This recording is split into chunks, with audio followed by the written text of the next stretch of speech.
Hey everybody, we're back with episode 4 of the Arrow Panel. Welcome, thank you for joining us. We're here live at Zion Arcade in San Francisco, and I'm your host, James, aka Buzzard, and I'm here with my co-hosts. I'm Oliver, Telperion or Renashta on Twitter. I'm Jeff Lloyd, Fungar. And so Oliver is our special guest for today, so our topic is all about doubles and doubles players. And so Oliver, you want to tell us a little bit about like your history with like dance games and just going all the way back? I can talk a little bit about my history with music games. So I think a lot of people know me as a doubles player of some sort, but depending on where you met me the first time, it's a different sort of doubles. Like if you met me on the East Coast, you know me as an ITG doubles player. If you met me on the West Coast, I'm a 2DX doubles player as far as you're concerned. If you met me on the North Coast, like Chicagoland area or something, I play a lot of stuff Mania mods. So people there know me as like a mods player. But I definitely I got my start in the doubles scene in DDR doubles for sure. So I've been playing DDR for about 9 years now, I think. So not as long as some people, but I've got a pretty decent history, I think. So what mix did you start with? I started on Supernova 2 Arcade, which is, some people consider like, they stopped after Extreme. They barely even know that they continued the series after that. But when I started playing, DDRX was new. We didn't have it yet, but they were doing their 10th anniversary thing. So it's kind of wild. So it's relatively late, I would say. Yeah. Probably for Well, majority now of it's the about halfway through the lifespan of DDR, I think. We're about 10 years back and 10 years forward. Yeah, So that's true. It's the rise of a new era. the halfway point. Do you have a favorite song from DDR and then also for like Bimani in general? What was the Oh song? my What was God. your noob song? What was your Daikenkai of Supernova 2? Oh man, I think I avoided jumping on the Zephyr train. Oh, You were smarter than most. Just barely. I love No, that. I had good taste back then. Why Not was my jam. yes. Why not? So good. Yes. That's great. That was one of my very first songs actually. It was like the most, because back then I wasn't really familiar with like Japanese culture or anything, so I picked the one that sounded like I understood the words, right? So I was like, okay, I'm gonna play this one. Oh, and I yeah. nailed it. So Did it influence your music taste at all? it was very fast compared to a lot of the stuff that I listened to back then. So I guess my music taste is sped up to accommodate it a little bit, but I don't know. I don't listen to a lot of hardcore now. I think I prefer stuff like tech dance, like a little bit of Eurobeat. I love progressive trance. I have a pretty wide taste, I think. I noticed. Yes. Yeah. So what about 2DX? When did you start playing 2DX? I started playing 2DX shortly after I moved out here, which is about 5 years ago. So So you definitely started with DDR, moved into other Yep. things. I was solely a dance game player for a very long time. All right, cool. Well, thanks for joining us today. I'm excited to be here. I think it's, like I said, you're a great guest to have because you're a big-time doubles player. You're pretty active in the community, so As the big time ever goes, right? as big time ever goes, yeah. So as always, we want to start off a little bit with some news. So there are some tournaments going on. Lots of new tournaments springing up as usual, which is pretty awesome. So at the round 1 in Taunton, is that how you say it? I think so. Taunton in Massachusetts, August 12th.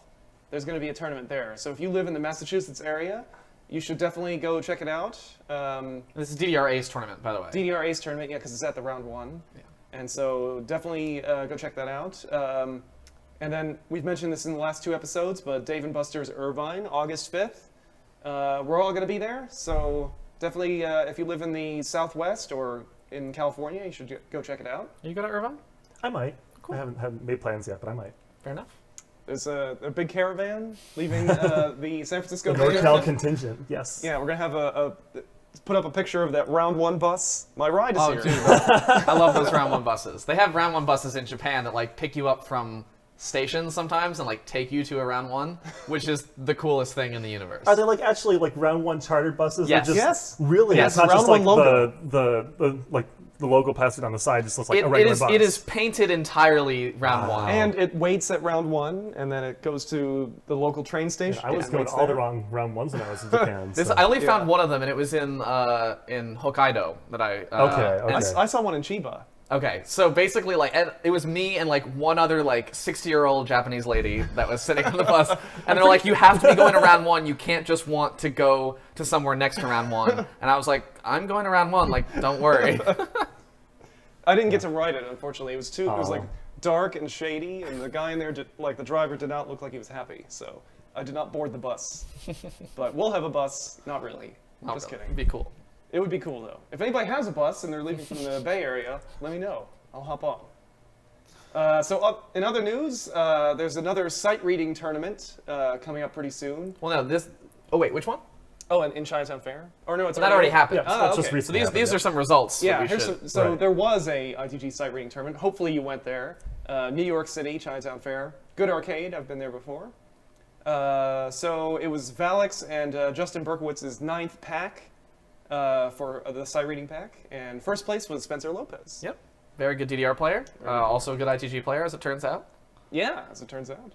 Do you have you've played Justin's files a lot? You have. Yes. Did you see any of the files from the tournament or?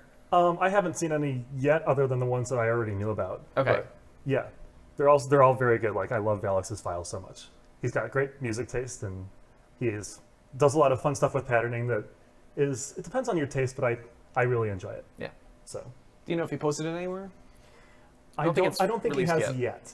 but I expect to see something within the next couple weeks, like maybe a beta test. I don't know. Yeah. We'll see. Yeah, if you guys are into ITG, definitely check it out. Second place was Tim Murphy. Do you guys know Tim? Yep. Tim Kanji666, good friend of mine. And third place, Liam Greeley. Yeah, Liam, who's an old school player. Like I remember playing with him in like 2007 in New York, and yeah, he was like 12 at the time, I think. Oh my gosh. Oh man. And he was or younger than that, I think. Anyway, That's ridiculous. I think he's if it's the same Liam that I'm pretty sure that it is, then he's like continued through, which is really cool to see. Yeah, I love seeing that too. Congratulations, guys. And then lastly, one more tournament shout out, the Bubble Tea Invitational 2.5, which was here in the San Francisco Bay Area, hosted by none other than the two on the other side of the couch. I went there. It was awesome.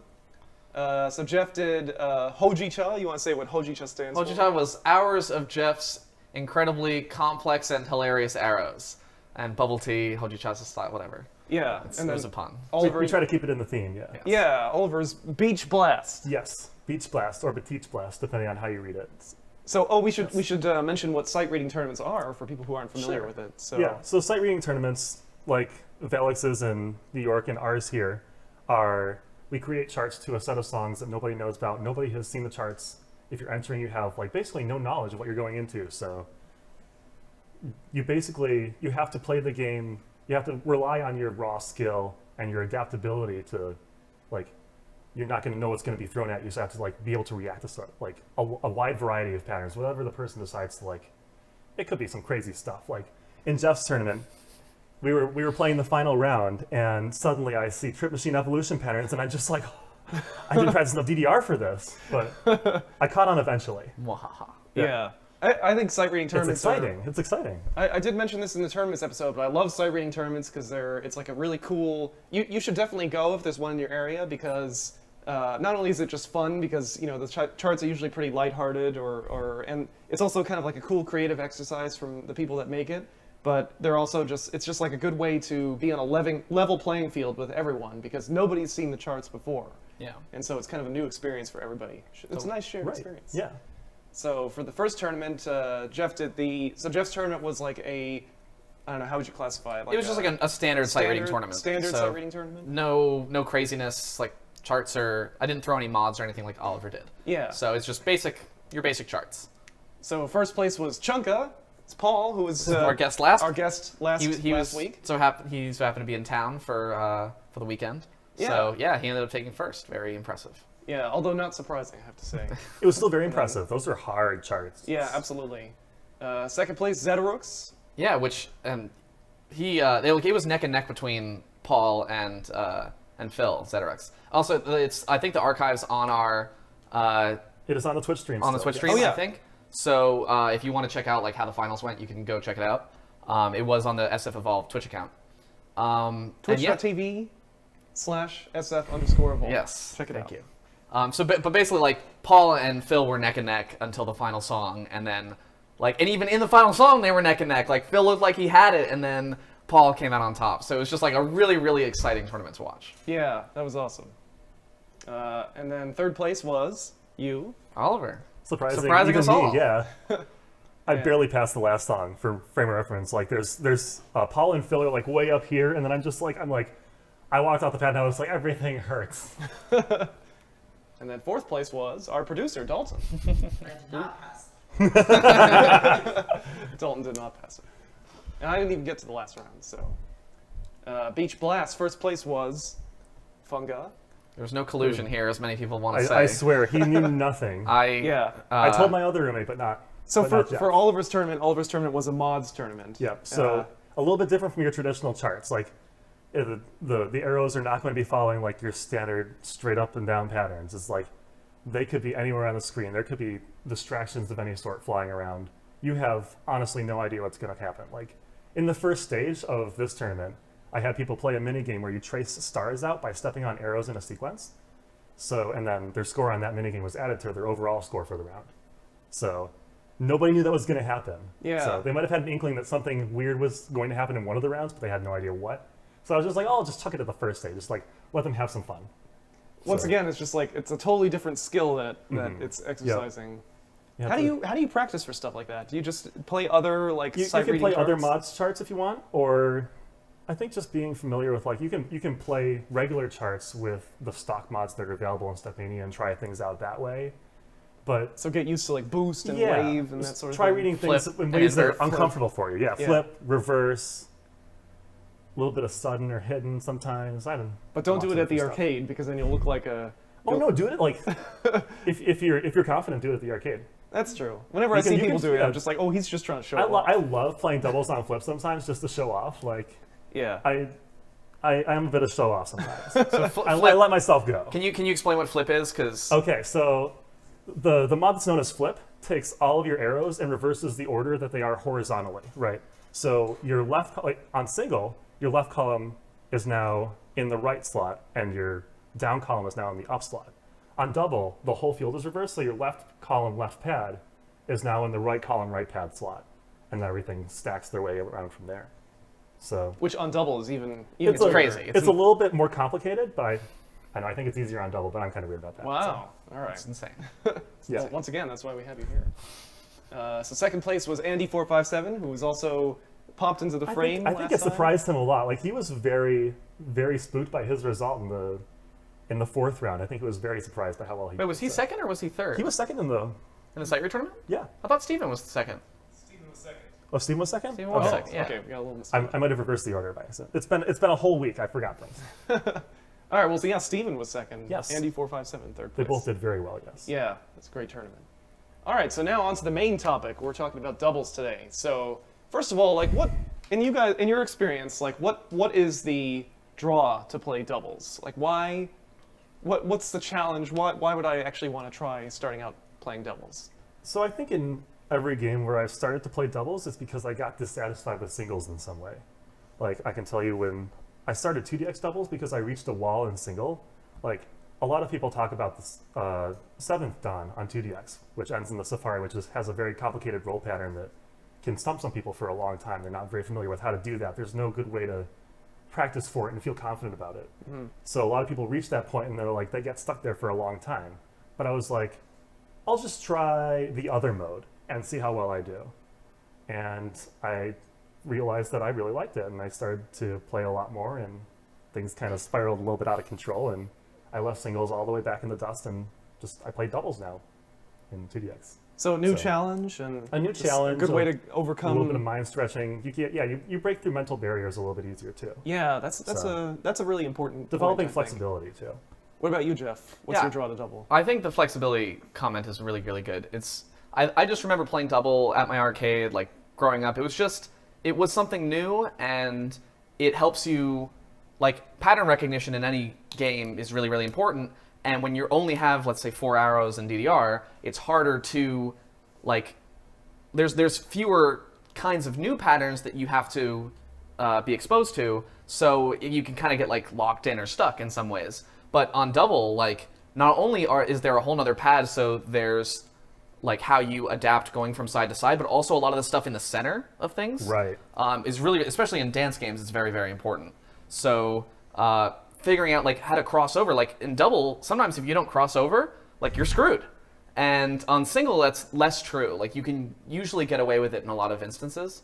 So it does like open your mind and your feet up to the possibility of new and crazier kind of things, which can help accelerate your progress even in single. Like you can go back, take that. You're back fusing a to lot single. more Absolutely. neurons together and Yeah. making new connections. Yeah. Yeah, for sure. The draw to me, I think, is just the more movement involved. Oh, yeah. I think it's like a lot of times, like sometimes I would play like stamina charts, like really hard stuff where I have to hold the bar. But a lot of times I also like to play, songs that are not as hard, where I can play it without the bar, and just kind of like it's really fun to just kind of move around. You're twisting your body a lot more. You're not really centered at the screen quite as much, and that's kind of the draw to me. I think It's very physically satisfying to be able to move back and forth and also be able to hit arrows in the same way. Yeah, and That's one thing that drew me to it, I think. yeah, I think another thing too is like if you have a couple of favorite songs that you keep playing like Yeah. over and over again, Yeah. and you're getting like kind of tired of it. You already played it on mirror, and you already played it on shuffle or So whatever. I need to change this up a little bit more. Yeah, you want to change it up a little bit more? Try the doubles chart. It's pretty cool. And it could Yeah. be wildly different too. Like a Yeah. lot of songs have pretty different doubles charts than the singles charts are. Yeah, that's So- absolutely true. So actually, on that topic, if I'm just starting out on doubles, I want to give it a try. I've only played singles. Maybe I'm like just breaking into expert. What are some good charts to try? What are some good beginner? Well, sort of like for a seasoned DDR Right. person, someone who would watch this show Yeah. and wants to try doubles. What do you think? So I think if you're pretty well seasoned with single, like you can pass like a bunch of stuff on expert and you just want to ease into double to start out, I would say something like Holic Expert would be a good starting point because it gets you used to moving from one pad to the other in a very comfortable way. Like you don't really have to face away from the screen a lot, but you can get used to moving your center of gravity from left to right, from right to left. So it eases you into that part of it. And you can play something like maybe Jana Jana is a very popular chart because that gets you used to doing slightly more complicated crossovers at the same time. Yeah. Also, So- both of these charts are available on Extreme machines too, if Yeah. you have one nearby. So So- you don't necessarily need to start on Ace, which is nice. Yeah. A lot of extreme songs are also really good for people starting on doubles because they use a lot of eighth note rhythms, which you don't have to think about hitting notes on time so much as you do just keeping a steady pace and moving back and forth. Yeah. Because definitely the movement is the hardest part of learning doubles at first, I think. So what Frums on Twitter asked us, which doubles chart has your favorite patterns to play? Like your favorite, Ooh, collection of patterns. that's so difficult. So I do have one that's been kind of I've really been enjoying lately, which is I think kind of a hidden gem in DDR Ace's song list. Electric Dance System Music by Yuichi Overground. I feel like people kind of gloss over it because it's the background music for the game in certain parts like the select screens and stuff. But the patterns in the expert chart, it's a 13, so it's not like the easiest thing in the world, but there's a wide variety of stuff going on. You've got crossovers of every shape, you've got laterals, you've got some interesting center patterns where you have to you go this way and you have to keep that, but also, so it's like center, center, up, center, center, down, center, center, up, center, center, down, which is something you would never see on single, right? Because it's impossible. So that's been one of my favorites lately. Yeah, nice. Yeah, so if you're on Ace, I guess that's a good one to try. I would recommend that one. Kono Princess is also Oh my god. really good and really hard. If you're, It's not really a starter one, but no, it's definitely not a starter. But I think those patterns are some of my favorite. Those are in just answering the question. I think Right, it has yeah, some of yeah. the coolest patterns. Yeah. Basically, it is really it kind of blows your mind the first time you see it in terms of how you can move across the center, because you basically are kind of like backwards. Like you're crossed over and you have to do stuff and then make it to the other side and then it kind of repeats the other way. It's not a straightforward I'm going to be facing forward as I'm crossing between the pads. Right. It's like you are actually backwards, and that's how you're supposed to do it. It's crazy. That's great, yeah. I like Shiny World. Shiny, Shiny World's a Shiny good World one. is also really good, yeah. Oh yeah, that's the same. It has a bunch of left and right arrows, but just on two pads. So it's doing a lot of whipping your foot from one right arrow to the other right arrow while you're sort of anchored on the Yeah. left or something. So yeah, that's a cool chart too. Yeah, And for the old school players, Suguru Expert is actually kind of fun. And there's a part in the middle where it's just the eighth notes, and you do a pattern that crosses between pads, but you face away from the screen for about half of it, and it all flows together really nicely, and it's very satisfying when you do it right. nice. So Yeah. That's sounds like a cool also one, another too. interesting one. Moonlight Shadow. Oh God. Dalton says Well, we might talk Moonlight about Moonlight Shadow Yeah. later. Yeah, we have a, we're going to talk about patterns and stuff in a little bit too. Yeah. But first, kind of want to talk about like, if I watch a lot of YouTube videos and stuff, like who are some good players that I could watch It's to good, kind it's of good get to have inspiration. models and examples. Yeah, I think Yeah. so too. Like, so there's like a pretty diverse crowd of good doubles players. So in Japan, there's Takasuke, Yeah. right? So do you want to talk about Takasuke's style? a little Yeah, bit? sure. I mean, so Takasuke might be the best player in the world who still plays on his toes. I think that might be. It is a very important distinction. I yeah. think that's a fair. I mean, he's also an incredible player, but Oh, just yeah. like the fact that he plays on his toes so frequently and like with such grace that I can't do. I Oh get my too gosh, tired. It's gorgeous to just watch him play. Like, I think we have a video of him playing over the period challenge double, which is a 19. It's one of the hardest charts in the game, and he like I looked at him playing it and thought, okay, like that doesn't seem too bad. And then I tried it and failed at like with like 150k, like That's beginning of the Oh my song. gosh, the first patterns in the center, like the crossovers are so fast. Yeah, and yet he like executes them Yeah. with ease. And so I'm just like blown away at how good It's this guy is. wild, And yeah. he's also just like a legendary player from way back in the day. He's just kept playing, through all these years. He's a very and a very respectable guy, very nice. I got to meet him at KSC this year, and he's just like, he's super nice. Like that's a lot of players are, but especially Takasuke. That's awesome. So is it not common for doubles players to play on their toes then? I think there's a certain sometimes when like for me personally when I'm doing a more complex pattern or if I'm like really whipping my body back and forth, I might go on my toes just to like really focus on like getting over rather than where my heel is. But in general, I think a lot of people play like in some sort of flat-footed sense, at least like having your heel on the down arrow. Like that's Yeah, almost yeah. universal. Like even if you play double or whatever, like a lot of people just use their heel on the down arrow always. Yeah. And Takasuke doesn't. It's like you have to expend so much more energy to use your toes on the down arrows as well as all the other arrows. Like a lot of people play on their heels just because it's a little bit easier to do that. But Yeah. I guess you also might lose a little bit of precision, but it's the trade-off for me is not that much. Yeah, I think But- once again, it's like, moving a lot faster. Yeah. I think you have to kind of do it sometimes. A lot faster and a lot more. Yeah. Yeah, so speaking of styles, well, there's also Fefems from Korea, Yeah. which is a very, very well-known player. Yeah. One of the best in the world by far. Yeah, he's in terms of scoring, he's probably the best doubles player in the world. He's also just one of the best. He plays second at KSC, so one of the best players in the world. He's pretty good. Yeah, pretty good. decent. And yeah, he is so surprising. Like he even on single, it's the same way, but he just executes flawlessly. Like doesn't have the same sort of toe style as Takasuke, but he has the exact amount of movement that's necessary to get to an arrow, and no more, no less. Like it's incredible to see him. Because I think like for players like me and Chris, like we're very good at single, but like I haven't PFC'd a 17 on double, and Fefems has proven that he can be one of the top singles players as well as the top doubles players. Like he just flows between both. He also plays a bunch of pumps, so he's like one of the best players at that Most too. people, So it's most just- people know him through Pump, I think. yeah, so. exactly. So yeah. he's just But then he came over to DDR, and now everybody's just like shaking up. yeah. He's Like, so good. there were so many, almost, I would say like he PFC'd half of the 18 folder on double, like in the first month or two of having access to Ace in Korea for the first time, or Wild. 2014 at that time. Yeah. But like so many things were just like unachievable, and he's like, hold my beer. Like, so like huge respect for him. Yeah. Oh my gosh. So, but his play style, did you mention about how the way he holds the bar? Yeah, I mean, like, I think we can go into playstyles a little bit in the future, but he just has a very like rigid playstyle, but somehow still moves. Like, I still can't really comprehend it. Like, he has his hands on the bar at the same places every time. I've sort of like tried to figure out if I should, like, if there's a bunch of stuff happening on one side, if I kind of like shift my weight over and kind of grab the bar in a different way, and then like kind of execute there and then shuffle back over.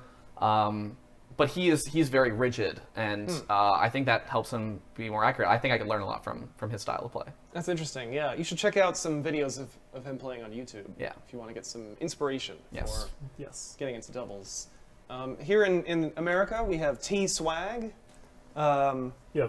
So Tom Prag, or T-Swag as he likes to go by, is, I think, a very proficient American doubles player. He's got a really good balance of being able to perform well on hard stuff as well as be able to at times slightly easier stuff. So there's a bunch of American players that are really good at DDR. Paranoia Boy, Zetarux, Windu are all up there on the scoreboards, but I think T-Swag has a really good balance of stuff. And that, if you remember Project Idola from the past year, he placed fourth in that. And I think that really demonstrates how good he is at the game.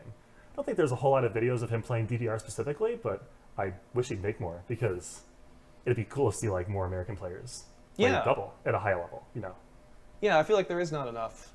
It'd be nice to, you guys, once you guys get good at doubles, you guys should make some videos for us, and then we'll play you on the Aero panel. So, how has doubles changed over the years? So we were talking about like some of these original charts, like Jana Jana and Electrotuned and stuff. So like, has the skill ceiling also gotten much higher, like it has with singles? I think the skill ceiling has gotten way higher. Like a lot of the old doubles, like from Extreme and previous, like that capped out. I think the hardest chart from Extreme is Legend of Max, or maybe Paranoia Survivor Max. It's kind of split between those two. Legend of Max is much harder than yeah. PSMO. It took me a long time to pass the Legend of Max. Yeah, it's a so pretty hard hard. 16. Yeah. But yeah, no, like the amount of different things that the 18s and the high 18s and 19s do these days is just like miles above that, and maybe even a higher difference than it is for single even. So what kind of stuff are they throwing at you now? They have, it's no holds barred, no bars held on just ridiculous amounts of movement, like complicated rhythms. They used to kind of keep the rhythms a little simpler on double so that you could concentrate more on the movement, I think. But now I think they still do. They still do a little bit, but I think they're less restricting of themselves. On Yeah. I think they used to be afraid of people getting hurt. And now I think they're just don't like care. Because I Screw remember you guys. one thing I remember very clearly was when you used to be able to make edits on a PlayStation memory card. Right. They disallowed you from placing a note where there was like two notes on like opposite sides of the Really? pads. I didn't know that. Yeah, it was like the editor like actually restricted you from doing that. Wow. And so I have a feeling like maybe they even internally Konami had like a similar guideline where it's like nothing crazy like that, and so I don't know, I feel like that limits you a lot. yeah, well, yeah, it does. And I think like it wasn't until, at least personally, it wasn't until ITG came out did I realize, oh yeah, people can actually do fun stuff like this and not get hurt terribly. So maybe Konami was wrong about that. But It seems like they've seen the light now. When you have, I don't know, any good examples you should mention? Well, I mean, I think it's interesting. The skill ceiling definitely has kind of progressed in the same way on single as it has in double. And double went through a sort of similar period of like weird chart stuff that happened, like where the charts were getting really, really hard, but kind of unreasonably so. Yeah. In like the X and X2 time frame. Like you look at possession challenge double, and that chart doesn't flow in a meaningful way. Like you have like runs happening just like on the single on one pad, and then it like quickly switches to the other and then back to the other, and it's like it doesn't have a really good sense of flow. Yeah. But the problem is that charts that have problems like that in flow are magnified 1,000 times on double. Like with single, like okay, May Challenge has like a bunch of laterals that you have to, twist your body and do crazy stuff at 200 BPM. Like, but it's still kind of doable, and obviously people have PFC'd it. Like people recovered from it. But on double, you can't recover in the same way. Like if there are crazy like crossovers that make you go from like one side to the other in the blink of an eye, then people are going to have a bad time. Like it doesn't. The problems are just so much worse in that sense. So speaking of like stuff like that, patterns is another thing that we want to talk about, because like people are pretty familiar with. I think people who play singles a lot, they're pretty familiar with all kinds of different singles patterns, crossovers, Scoobies, candles, whatnot. But there's kind of like a whole new set of patterns to learn for doubles. Yeah. And so like one of the things that we wanted to talk about was like, things that look like a certain pattern on single that we're familiar with are actually like completely different on doubles. I think a good example of that would be like your basic transition from pad to pad. Right. So for example, if you have, maybe I'll do it, I don't know how to do it. So if you have like left, down, right, and then you need to get to the other side, then you kind of hold, what is that, left on the other pad, then down and right. So you're sort of like, you're doing two crossovers, but you're kind of facing facing forward for most of it, so it doesn't feel like the same kind of crossover, and it resolves in a much different way than it does on single. Like on single, you usually have like a crossover, and then you just come right back. But on double, like crossovers are used almost exclusively for like transitioning between pads. It's one of the primary ways of getting from one side to the other, just based on how the pad configuration is. Right. Is there anything- Yeah, and there's I think the biggest difference between single and double patterns is the patterns that revolve around the center two arrows, because there's a lot of stuff that you can do with those. I think one good example is Horatio Expert has a lot of center-oriented patterns. You have like up, center, center, up, center, center, up, and down, center, center, down, center, center, down, center, center. Oh my God, down, center, center, down, center, center, down. See, it's hard to do it with my hands, not my feet. Yeah. And then, yeah, there's a lot of different things you can do with the center two arrows that just like doesn't happen on single at all. So people that start on double are not going to be as familiar with how to transition back and forth or even stay in the center for a lot of that. Yeah. So that's actually a really good point. So, for example, when you have like a pattern that kind of like you're kind of standing on the center panels and you kind of go like back and forth like that. Like normally when you have like a right and a down arrow, that's just like you're facing. You hit right and then down, and that's easy. But because your left foot is actually on the right arrow of the 1P pad, it's actually a crossover. Right. So it's that kind of like cool. Like that's one of the draws for me for double. Like the patterning is just so much different. Things, and like you said, like things that look like something you're very familiar with are actually totally different, because fundamentally you're almost backwards by having your left foot on the right arrow and your right foot on the left arrow as like your default starting position on double. Yeah. Which is it totally like, you know, kind of blows the gates open of what's possible and what you have to react to. Yeah. It's kind of a random question though, but have you ever seen a chart where you had to bracket the center arrows? The left, the right arrow on one player, and the No. right. I don't think there's any of those yet. Seems but like there it could could be. happen. I mean, Yeah. if we want to go down to B for You Voltage Special, like, Yeah. that has, I don't know if we can get a picture of that up. Right. So basically, it's ridiculous. You're on one pad and you do a sort of like crossover pattern, and then with your foot, that's like your foot was on the down arrow on one pad, has to like whip all the way around and bracket a jump on the other pad. Like in the most, it's like the most ridiculous chart that I've ever seen They on tried double. to make it ridiculous. Yeah. At one point, your foot is just traveling at like Right. 100 miles an hour. Yeah. to hit Yeah, it's that like there jump. was an effort. Like So, they tried very hard. On the subject of Idola, the tournament that happened last year, so I was in double for a little while, and people were submitting songs, and like there was a random process to get a song picked, and that would be a part of the gauntlet that people had to play.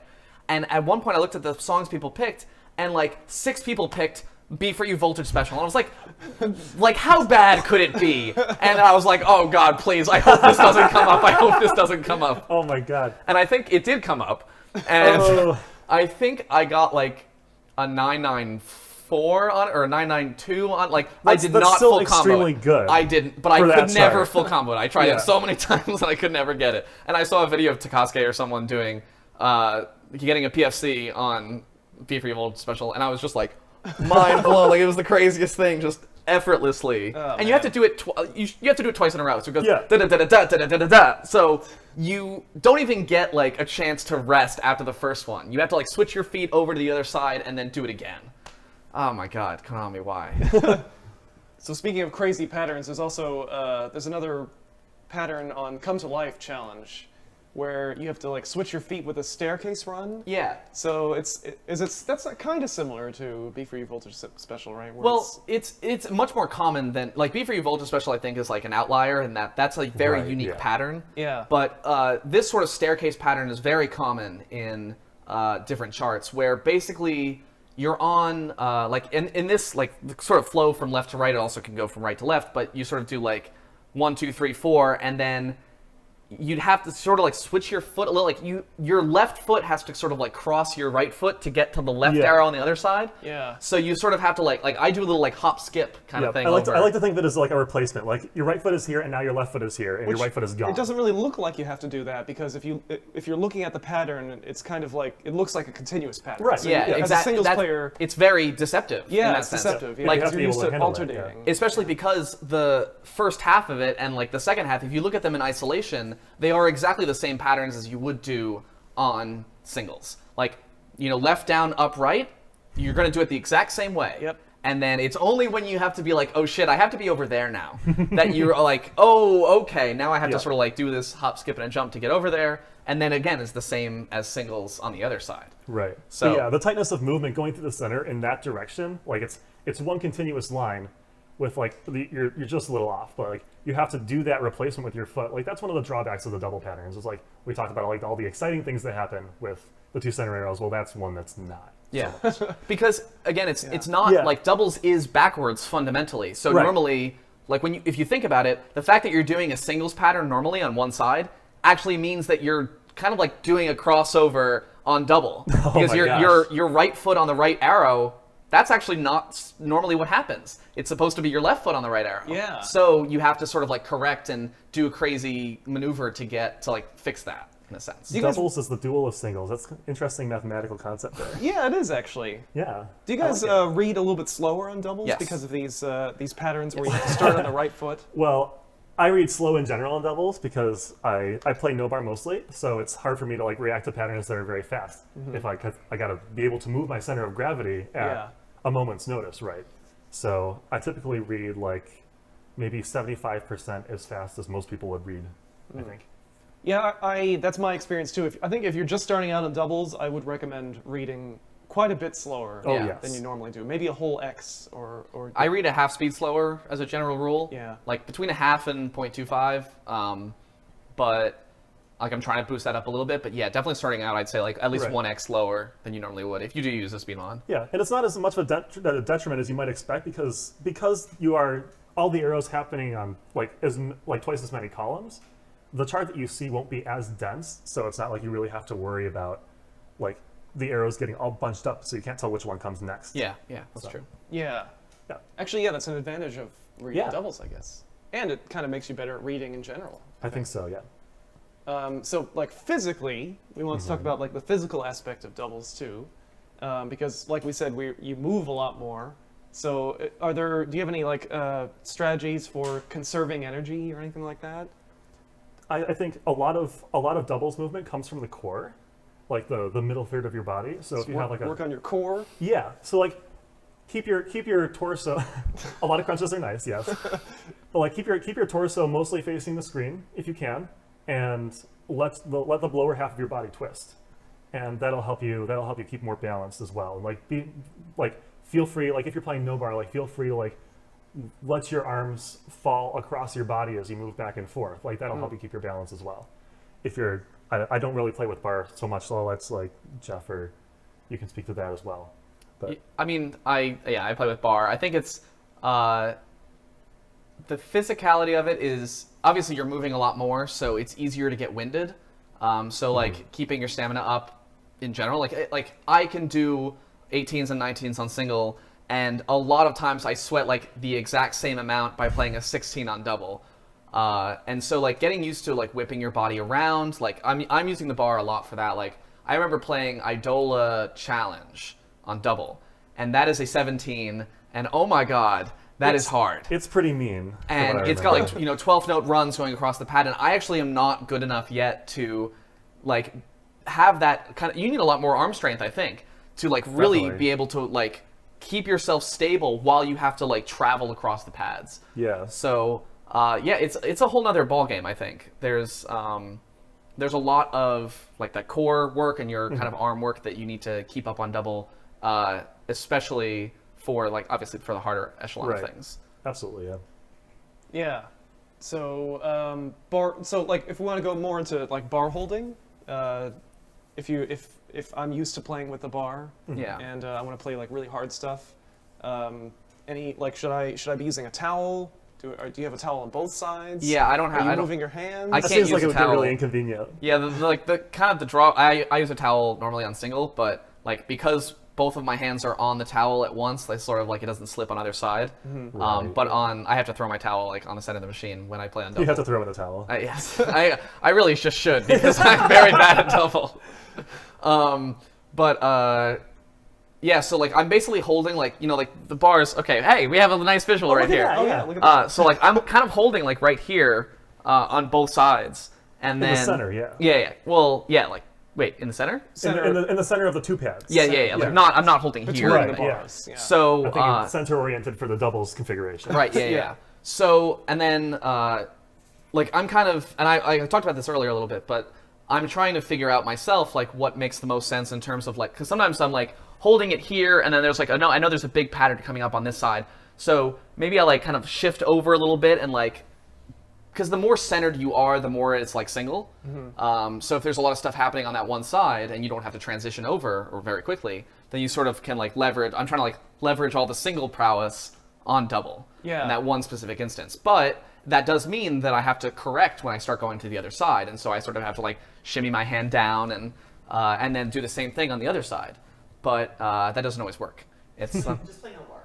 yeah. I'll play over the period no bar, which people have done in past. And I don't know how, like- because it's extremely hard to move your body that fast when you Yeah. don't have anything to help pull it along. I actually, I'm going to interject this whole conversation with just a thought that like doubles players don't get enough credit. Like this is, Yeah. I think it's so easy, at least for me as like a primarily singles player, to forget about how much work it takes to actually be really good at doubles. And so like, just shout outs to all the cool doubles players out there. Like this is like, it is so hard. I would have to dedicate like so many hours to getting at that level.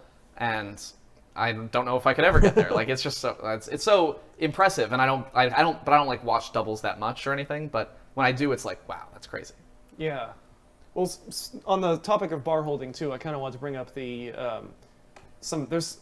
holding the bar kind of causes some patterns to be pretty uncomfortable, like especially when you have For to sure. do like a crossover, like a back foot crossover. Yeah. Yep. Like while you're holding onto the bar. So do you let go of one hand while you do that, or do you have any tips for that? So one of my biggest problems, like for singles, letting go of the bar sometimes is good. I know Chris does it for slowdowns a lot, and I've experimented with it for doing like really crazy crossovers or something. But the problem with, at least for me on double, is if I let go of this, like if I'm over here on this left pad and I let go of this bar, I don't know where it is anymore. It's And like, so I find this again. it's really actually hard. Like sometimes I'm like, grasping at empty space, trying to like get my hand back on the bar to start to go to the other side. So for me, it's like I can't let go of the bar on double. Like if I do, it's game over. Oh, I'm man. gonna have a bad time. But yeah, like basically the back crossovers, like you're talking about, is basically like a like if you imagine you were on the left pad and you're sort of doing like right up left, like you're sort of like at that point, since one of your arms is on the right pad, you are like totally backwards, and Yeah. like you really have to make sure your heel is on that arrow, because you're sort of like already you're pulling yourself back towards the center, so you have to like really go against that to hit that left arrow on the left side. Yeah. And like I was watching Fafems earlier, and that was really he does that like effortlessly. I would watch him. If you don't listen to me, let's look at Fafems. Just look at the thumbs. He knows how to do it. So moving on, actually, I kind of want to talk a little bit more about the culture of doubles playing in Japan versus in Sure. the U.S. So I feel like in the U.S., doubles is not very popular. Would you say it's more popular in Japan? Yes. It is more popular in Japan? Why do Absolutely. you think that is? So from the beginning, Japan, like with more arcades came more competition. And so I think what happened was arcades were a lot more incentivized to turn on joint premium or doubles premium, which is basically being able to play double for the same price that you would play single. So a lot of arcades were like, look, come play at us. It's only $1 or 100 yen to play doubles as well. And that was a big incentive to it's like not even any more money. I can just start to play double. And a lot of games like 2DX are like that by default. There's no They concept are now, of, yes. were they not? I don't, They used to be. It used to also be a setting in 2DX where you Oh, had to really? pay 2 credits for doubles. Wow, But I got okay. into it just after they changed that. So What do you know when what style that was? I want to say Spada, I think, is when they changed Really? it. Yeah, it's pretty recent. Wow, I didn't know that. I thought it's been in maybe there's more 2DX Yeah. machines in Japan, Right. so it's easier to like see everyone playing double over there. Yeah. But I remember growing up, none of the machines that I ever played on had double premium enabled. So it's like, well, I could play $1 for 3 songs and then get extra stage, and then maybe get one more extra stage and 5 songs for $1. That's a good deal. Yeah. Or I could play like maybe 2 songs on double because I picked a song I don't know how hard it is and I failed, and that's $2. And I'm just like, The risk is too high. Yeah. It's like Yeah. nobody's going to try it. yeah. So I think that sort of created this culture of not caring so much about double and really keeping the focus on single. Like all the tournaments became about single, and especially I think when ITG came out, the focus like becoming more on the harder echelon of things. Like that wasn't like doubles doesn't necessarily translate in the same way. Like the hard stuff on double is much different than the hard stuff on single. So whereas I think a lot of double starts on DDR, especially like Extreme Era, are very like fun and casual and whatever. Like I never played ITG double because it was supposed to be hard in the same way that single was hard, but it didn't flow the same way. And so I just like completely didn't have any interest. And even in DDR, sometimes the harder songs don't really flow that Right, well. yeah. But you played a little bit more ITG double. Maybe you can speak to that. I got into the ITG scene also after after the era of officials was mostly over, so I don't know how much I can speak to that. But the officials that I have played are I tend to like the ones that like had a specific idea that they were going for. Like I like Disconnected reactor double. doubles because you can tell they wanted to try out the patterns that you were talking about earlier. Like there's something on this pad, now there's something on this pad, now everything's far apart, right? A lot of stretching. Yeah. So that's exciting to me.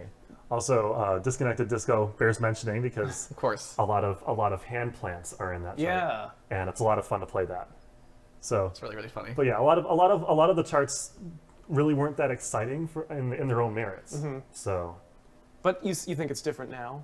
I think now that we've moved into the custom scene and people have a little bit more control over what kind of stuff they want to see in the chart, Yeah.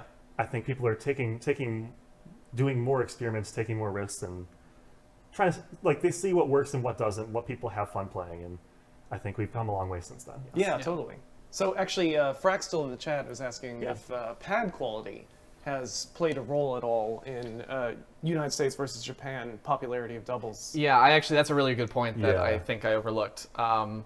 Like a lot of times, I think at least on my arcades that I was growing up in, like one side was the good side. Yeah, and you'd be Oh, yeah. lucky to find at least one good side. Yeah, exactly. gosh. Yeah. So yeah, getting 2 good sides, like don't Yeah. press your luck there, pal. Like It's true.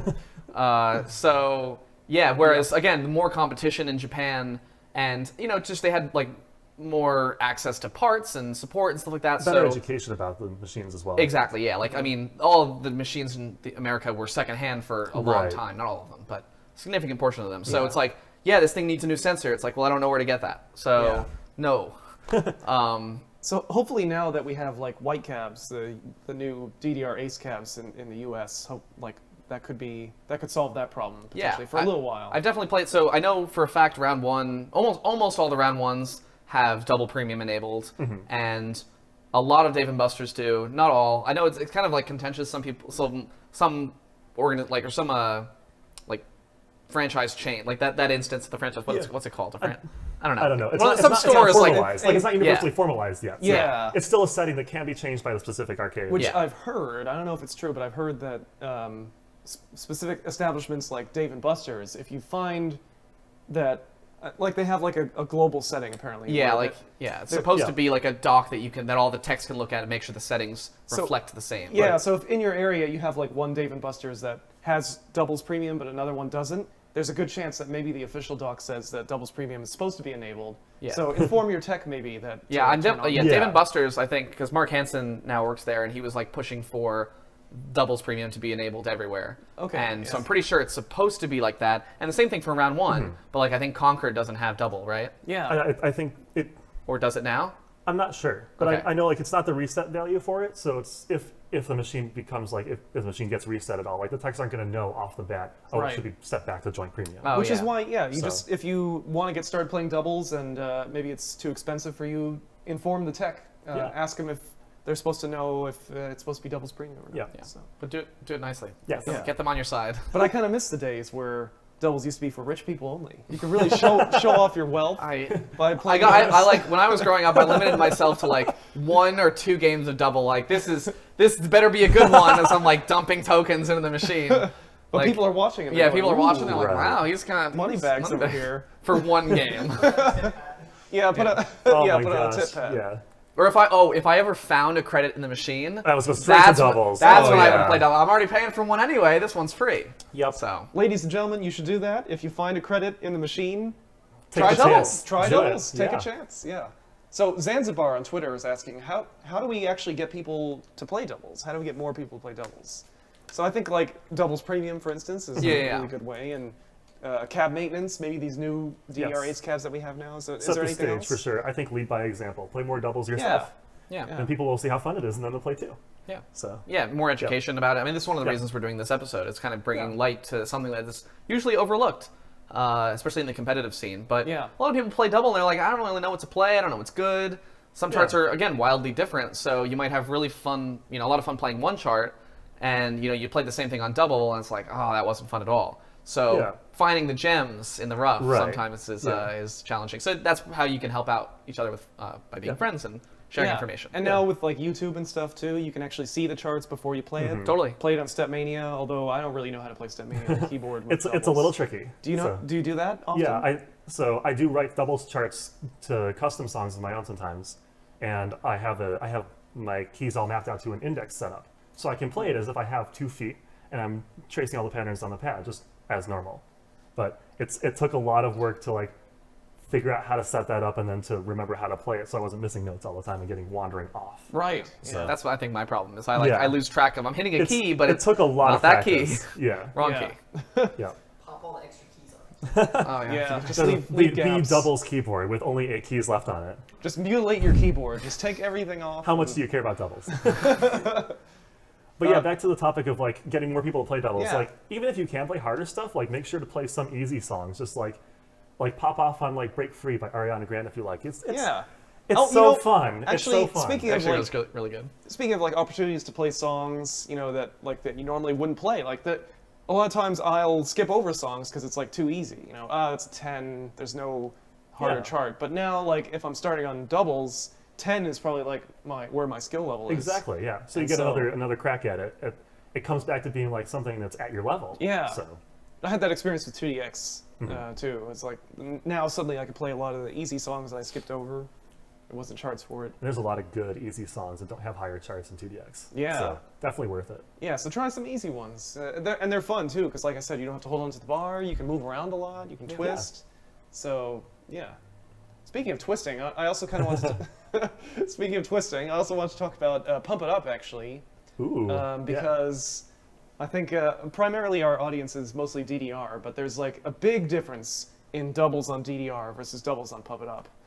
So have you played like much pump doubles? I play a little bit of Pump It Up double, not as much as I do 8-panel configurations, but 10-panel is a lot of fun because you instead of having the 2 center arrows, which are really centered, and the only way to get across the pads is like you've got to do something maybe not very comfortable with them. Yeah. Pump has 4 center arrows, and there's a lot of different patterns that arise through that, and you can do a whole lot of much more comfortable and like lots of variety. Yeah. So- In fact, like Pump It Up even had a mode for a while. Yeah, It they have was a centers mode. half doubles mode where Yeah. you just discard the 4 outer arrows, and you're only playing with like that hexagon that's in the middle. Which is actually a good way So- to get started on doubles. Oh, yeah. Because Definitely. you don't have to move around quite as much, and the patterns are a little bit It similar. becomes like its own like kind of single mode, but you're playing with both pads. So That's still a category in Prime 2, right? You Yeah. can choose half I doubles. don't remember. Yep. Yeah. I think it's like purple charts, like in the backgrounds of yeah. the like behind the difficulty number. I think purple is half double. Yeah. Actually, that's something that I wish DDR did that Oh, Pump It yeah. Up didn't do. So for those of you that haven't played much Pump It Up, you can actually switch between doubles and singles mid-game by simply selecting a doubles chart. You don't actually have to start the game as a doubles game. Yeah. Which is really a cool idea, and I wish DDR It's so had that. convenient. Yeah. I think that may be one of the reasons why I play doubles on Pump It Up a lot more than Yeah. on DDR. I mean, I just think it's pump.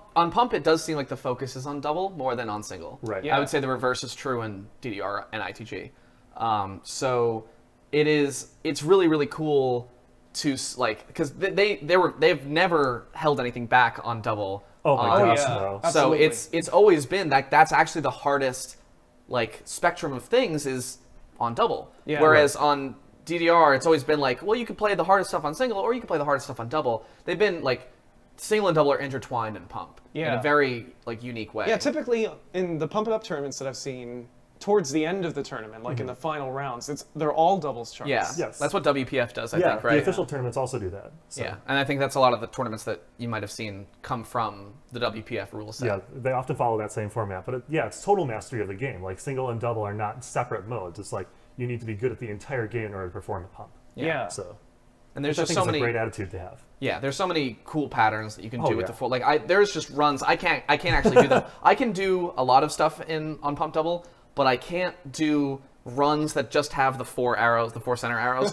And I just lose my place. Yeah, but that's me the too. most critical skill. Oh my gosh, yeah.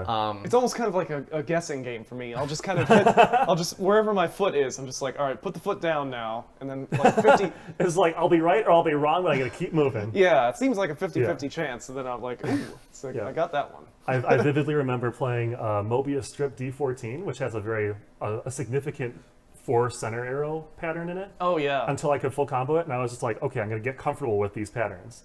But Yeah. Yeah. So actually, in my opinion, I do think that Pump It Up doubles is way more fun than DDR I agree. doubles. So if you guys are near a Pump It Up machine, I think you should give it a try. Especially since there's not so much of an investment as there is in DDR. Right. You can just save it for your last song if you want. Yeah. But I mean, there's DDR has a lot to offer with doubles too, especially ITG. yes. So. So there's speaking of getting people to play DDR, there's a little bit I noticed at Dave & Buster's here in the Bay Area. There's a little bit of a stigma with doubles players because of I think it's mostly because of the wait times for waiting to play Yeah, DDR. So yeah.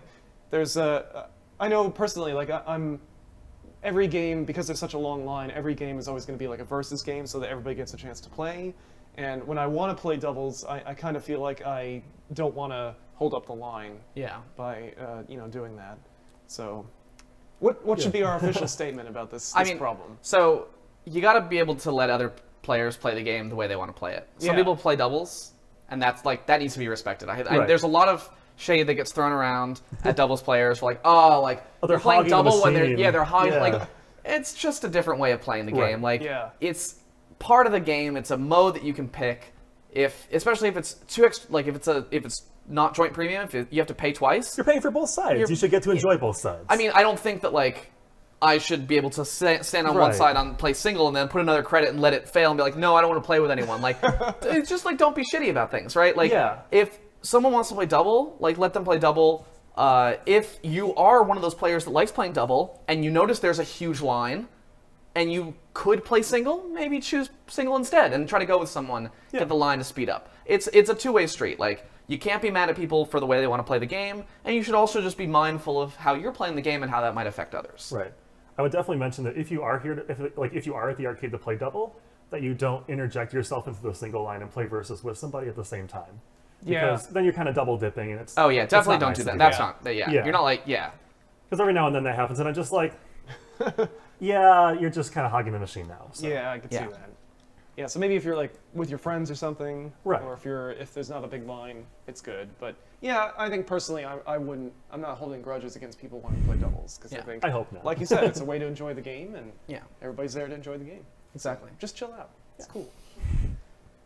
So if there is a big line at the arcade, is there a way I could practice doubles at home? I know a lot of people have pads, but most people don't have 2 pads. And playing soft pads, I think, Oh is my just out of the I used to try that. The pads Oh, just God. go question. Instantly. Yeah. It's so fast. I had mine duct taped together, and then I just ripped them because the sideways pressure from having this go Yeah. back and forth is just too much for those things to handle. So, Absolutely, yeah. yeah. So what's a good way to practice at home? I guess we already talked a little bit about playing with Stepmania. Stepmania Do you is a think good way to watching do it. YouTube videos is a good way? I do that I mostly. used to watch YouTube videos in Ghost as well. So I just kind of tap on my legs and Yeah. left leg is left side and right leg is the other side and sort of Exactly. move over that way. It's a lot harder, unfortunately, to try to practice double at home, but it's possible. It just takes a little bit more work. Yeah.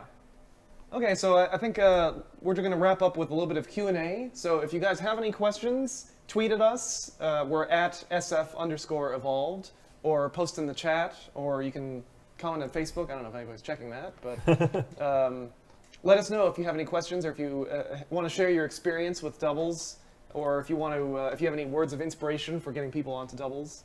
Let us know. We do have Azurian in the chat. Asked about doubles tournaments in the U.S. Do you hear about them very often? How often do you see doubles tournaments? There are not a lot of doubles tournaments in America. I think one of the main series for doubles tournaments is the Rumble in the Prairie series that happens in a couple hours south of Chicago. We hold a doubles ITG tournament about twice a year. So it's called Rumble in the Prairie? Rumble in the Prairie is the series, yep. Because it's kind of like in the middle of nowhere in the Midwest, so they're just like, we'll call it after that. So do you do doubles and singles, or is it mostly? There are multiple events there. Yeah, we have a singles event, a couples event, a doubles event, and a mods event. Some permutation of those usually. Oh, great. So, but the doubles event is the pack is constructed from a bunch of community charts that go through some vetting process over the course of the 6-month period between like fall and spring, and then people can. It's usually a gauntlet format from that. People pick songs and throw them into a hat, and then one or two are selected, and then everybody plays a song, and bottom amount of scores get cut. So yeah, that's the most major example that I can think of. I heard of a double tournament on Ace in Seattle that happened recently. I think it was a small affair, but it was nice to hear that something like that was happening, right? Yeah, that's awesome. So because there's a lot of good doubles content in Ace that I think it would be really fun to hold a tournament on sometime. Yeah. Okay. So it is happening. Yeah, it's a lot of times it's just like playing at the arcade. Like the time complexity of double is actually a huge problem. Yeah. Like a lot of times, what we like to do is double elimination, some sort of like bracket for like an NCAA style bracket where you can have two people head to head. And on versus, it's really easy. You have two people play the same song, better score wins. But when you have to only one person can be playing at a time, especially most places only have one machine. Right. So it's much harder to sort of like orchestrate, and that's why a gauntlet format is really convenient for that sort of thing. So it's just like it's actually a lot more work, I think, to make a doubles tournament, which makes them a little bit rarer. Yeah. I would actually more than a little bit rare. They're it's a lot of work. There's like a little bit less of a crowd too. Like there's not as many doubles players. Which is good, I think, because then you can't put two people against each other at the same time. So it kind of balances itself out that way, but there's less of a demand for it as well. So. Yeah. So host a doubles tournament. Yeah. We'd like to make see demand. It. Yeah. Make demand. Exactly. Let's see it. Rumble in the Prairie, though, I didn't know about that. So like, what time of the year is that about? So they hold one in the fall quarter, and then they hold one in the spring quarter. The spring one is the series that I usually attend. It's around Easter timeframe. Is there a Facebook page or something that people could? I think DDR Illini. So it's actually held at UIUC in Urbana-Champaign, and I think DDR Illini, which is the student club that is responsible for hosting it and running it, has their own Facebook page. So I think they will post about events there. But yeah, there's usually a Facebook event for each tournament iteration that happens. Cool. Yeah, if you're in the Midwest, check it out. Definitely check it out. Lots of cool people there. There's probably posts on DDR ITG and the DDR Players Facebook group, so check it out. So question from Lord Nikon on Twitter, doubles on other games, such as Keyboard Mania. You guys do any of that? So I know you were saying you play doubles on 2DX. I have not played doubles on Keyboard Mania. Yeah, it sounds I have really played piano before. I actually am classically trained in piano. Which game is that? I know, right? It's nostalgia. It's like nostalgia? Yeah, just you drag your hand across and things happen, right? So. So, what about you, Jeff? Have you played doubles on anything not besides dancing games? What else is? I mean, Keyboard Mania is one. Most games are single player, I guess, like Sound Voltex, Gitadora, Poppin'. Yeah, that's true. Yeah. So I don't know what other. They require a versus mode in general to have a double mode because you have to have a duplicate controller, right? Yeah, really, Keyboard Mania is the only one I can think of. Yeah. And I don't think any of us have really tried Keyboard Mania that much. Yeah, I tried playing double, and I was like, like it can't be that hard. It's hard. Yeah. I don't know how to play piano, so that's talk about getting lost. Even if you know, it's not the same. Yeah, totally. So we got a question from Xanath on Twitter. He asked if doubles is better for freestyle. For sure. Ooh, Absolutely. yes. Yeah. Yep. Not that many people freestyle anymore, but if you are interested in seeing some doubles freestyles, look up the Pandasan team. They won WPF, the freestyle tournament, at WPF, Yep. and they just have the absolute cutest routines, and everything's on double. Yep.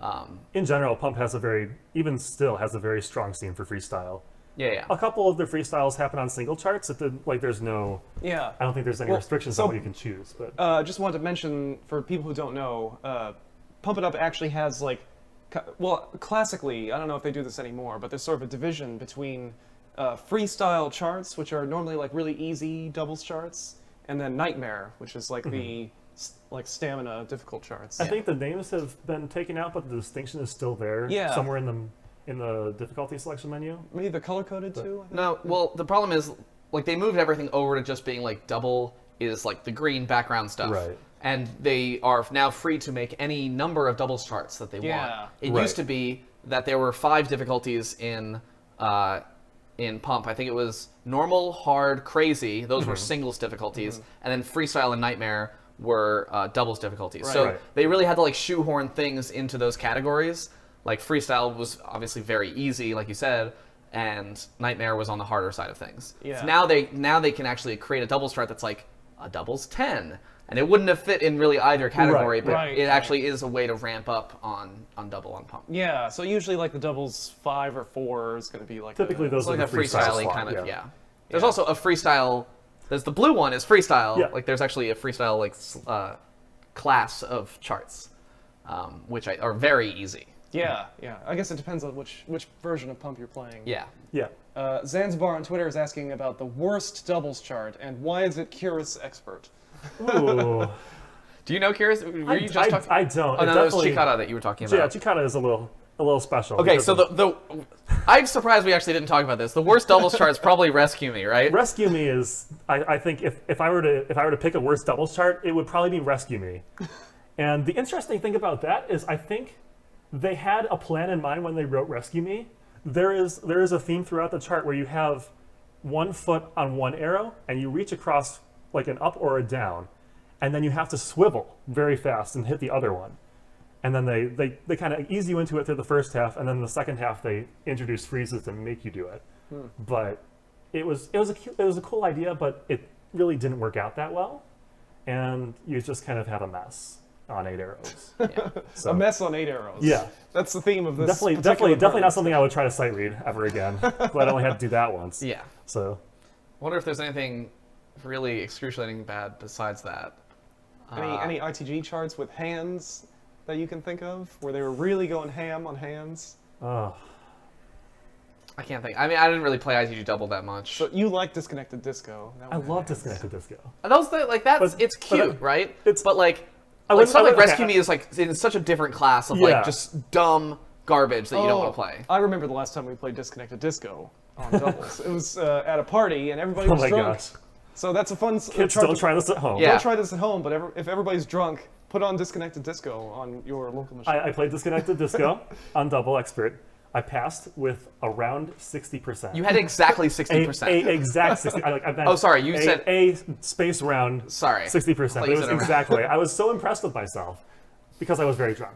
But It was very I'm fun. surprised I didn't hurt myself actually. Yeah, I think a rite of passage is falling off the dance pad at least once while It's you're learning gonna double. happen. You're It's gonna gonna fall happen. off. If there's people around, they might laugh. It is just a rite of passage. Yeah. Then you get to be in the club Just of don't break like your ankle. everyone who Yeah. who made the same mistake in the years prior. I've done it on single, but Oh, yeah. it's happened more often on double. You fell off on single? Yeah, I was playing Rhythm and Police like 12 years ago, Oh and my I gosh. fell off. More than 12. I don't know, 12, about 12. That's so long ago. How did that happen? Well, there's crossovers, right? And I just You just overshot it? yeah, oh yeah, because I didn't know about like keeping myself in the center back then. It was just tippy toes, Just do it. just do it. Yeah, I kind of wanted to mention that when you were talking about trying to find the bar after Oh, letting yeah. go. I feel Oh, like gosh. that would be an opportunity to fall off. Absolutely. There's like a moment where you have to cross over to the next pad and you're like, ah! Yeah. So if you're ever confused, just listen to the DDR Megamix instruction. It says, oh no, sorry, yeah, it's DDR Megamix, Megamix, right? yeah. Don't fall off. Don't Yeah. fall off. I think actually Extreme Plus says the same thing. Extreme Plus also says it. Yes. In case you're curious about the warning screen on Extreme, that what it says, it's in Japanese. It's yeah. There's says tons. don't It fall just off. says don't fall off. That's all it says. That's all you have to worry about. Well, anyway, Yeah. that's going to do it for this episode. So I want to thank you for watching and Thank you for playing.